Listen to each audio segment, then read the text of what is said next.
If we do it, I worry about the National Union teachers. The National Union teachers. If we do it, I worry about the National Union School with another teachers union. That union saying, oh, but I worry about this union. And instead of the left, as it had unions pulling the right, suddenly it was like the gear went into reverse. And there was a very, very big sharp, and there's been very big arguments inside the particularly civil service union. What happened at the end, National Union teachers, they sort of reballoted, got a big, massive yes vote for strike action, low turnout as it was going to be, and so the right inside the teachers union said, we can't do that, but they voted for just a London strike. Went to the PCS, the lecturers union said, we'll have a national strike if the civil service has another strike. Good, that was our SVP members, fought and won that. Went to the PCS, was left-wing trade union leadership, and you think you got it. They voted not. 3 people on the national executive of the civil service union voted to carry on the national strike. I have to say, all 3 brilliant Socialist Workers' Party members. So Volker didn't. He said we can't do it, and not even that we won't even have a London strike. And this is not a sectarian point in any shape or form. The main of a left force inside the PCS who went to vote to not strike was the Socialist Party. Okay, they voted not to strike. Okay, they pulled the strike. Now inside the civil service union, there is bedlam going on because activists are saying, what on earth is going on? If you have a chance, you can Google, the UK Socialist Worker site. You get a little video, which they filmed a union branch in Euston, central London, of a PCS meeting where someone from the National Exec comes along and says, we've had to suspend the strike, he's all jolly, gets hammered. And they vote, and I think, I don't know, say it's 25 people in the union exec meeting, 23 vote should put the strikes back on and 2 abstain. And the poor National Exec members wandering around and said, didn't you abstain? He's desperate. So you have this tension inside the union. So in a sense, what we have, I think, is all sorts of arguments inside the trade union movement. But if you look back at the last year, it's not just inside the trade union. You think of, it's very difficult to the last year in Britain in a sense. The riots were an indication of what was happening inside Britain. The level of poverty, the level of alienation, the level of police racism, particularly in London, but not exclusively London, is very, very high. You are, I think it's now, if you're a black male inside London, you are, I think it's 26 times more likely to be stopped and searched by the police than if you're white.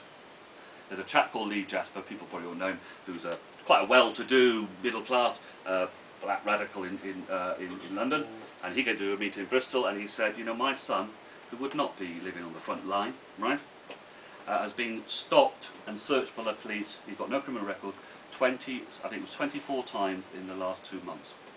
It will give you an example of what the police are like, the Metropolitan Police. And what else is happening in British society is a lid has been lifted on the real powerhouses inside British society.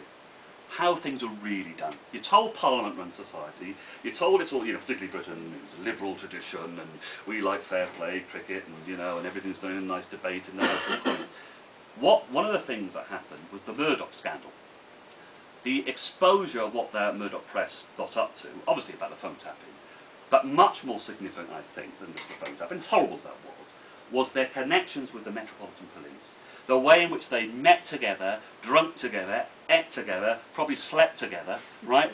Hand in blimmin' glove.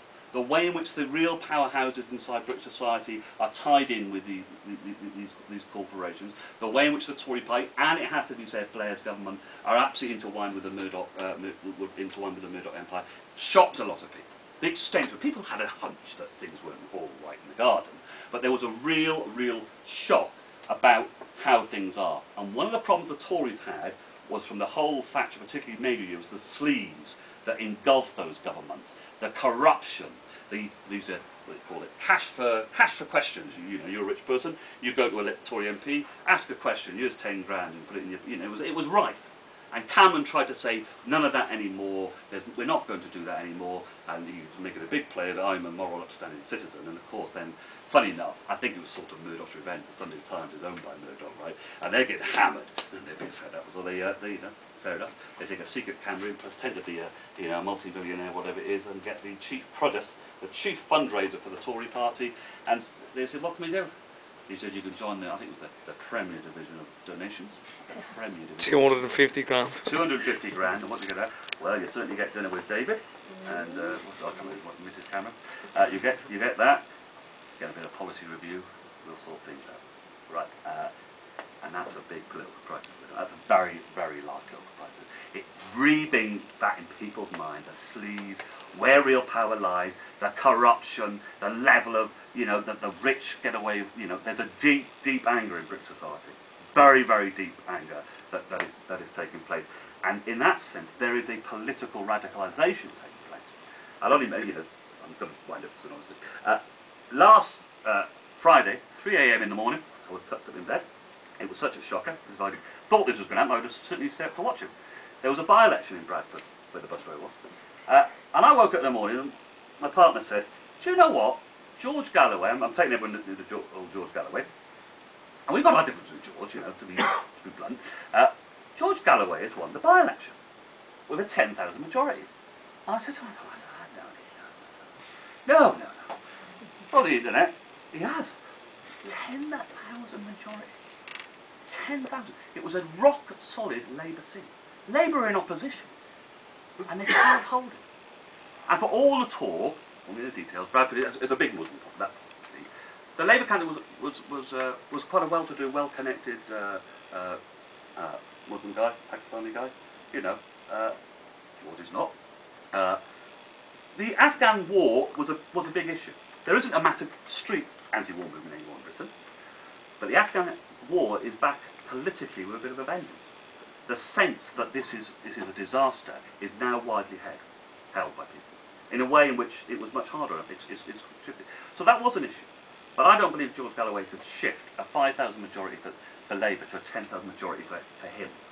It was just on that. It was to do with the cuts and the sense of lack of any alternative posed by Labour. The Labour Party's line is always, the cuts are too deep, too quick, suggesting we need the cuts, just do a bit slower.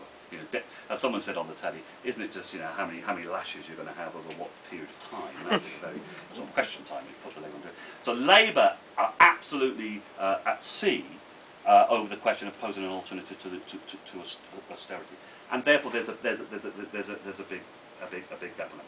But there's a political radicalisation taking in Britain, which I think is very, very widespread. Very widespread. The last couple of points. I'll give you an example. In Bristol, Terry Eagleton, who I think spoke in Dublin, Terry Eagleton came to Bristol to do a meeting on why Marx was right. Excellent title.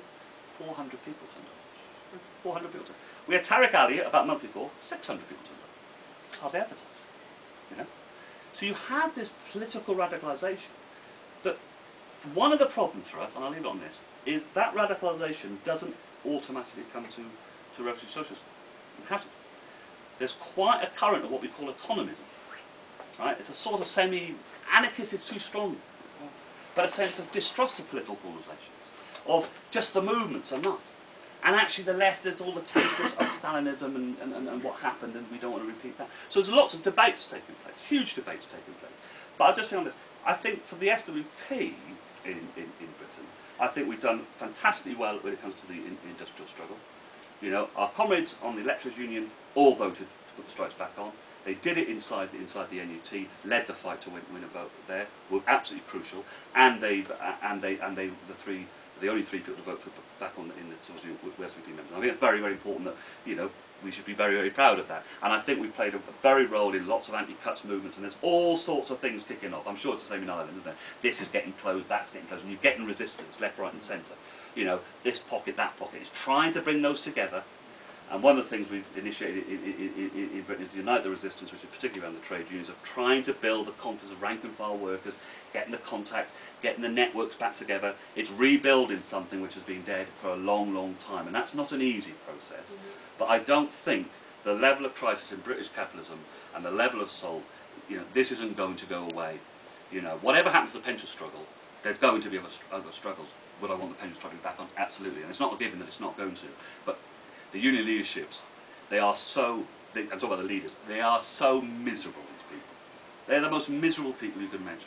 They believe in austerity because they don't think there's any alternative. They don't like it. But they don't think there's really an alternative. You know, they don't really. And to be honest, the last thing, they've seen union membership in Britain go from 12 million to 6, right? And they think it's inevitable, it'll just keep going. They're so bloody miserable. Over the last year, my union, Unison, put on 125,000 members. There are more trade union members in Britain today than there were 12 months ago. It's the first time probably in 25 years that membership has gone up. And it's not, you're not a rocket scientist to understand.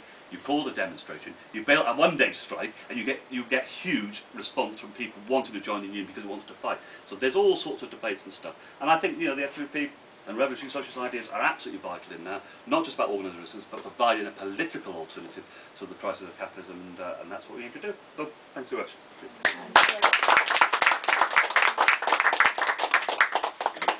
Normally, after about 5 minutes, they're banging the table. Oh, sorry. I would have listened to that all night. Oh. Thanks very much. It was absolutely brilliant. I must know, they did say there would be some similarities. I would suggest if there was a couple of name changes or a couple of date changes there, you probably would be forgiven. Thinking that you were speaking about Ireland on a lot of occasions. Yeah. So listen, as I say, thanks very much for that. A very broad outline of a lot of struggles mentioned and a lot of strikes. Just for a note, a lot of comrades did travel up to the north of Ireland when the strike was on. Yeah. So the reports coming back from comrades who went up was absolutely incredible.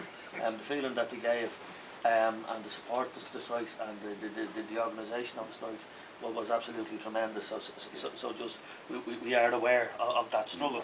So listen, I'm sure there's lots of questions to come from that, and going to open it to the floor.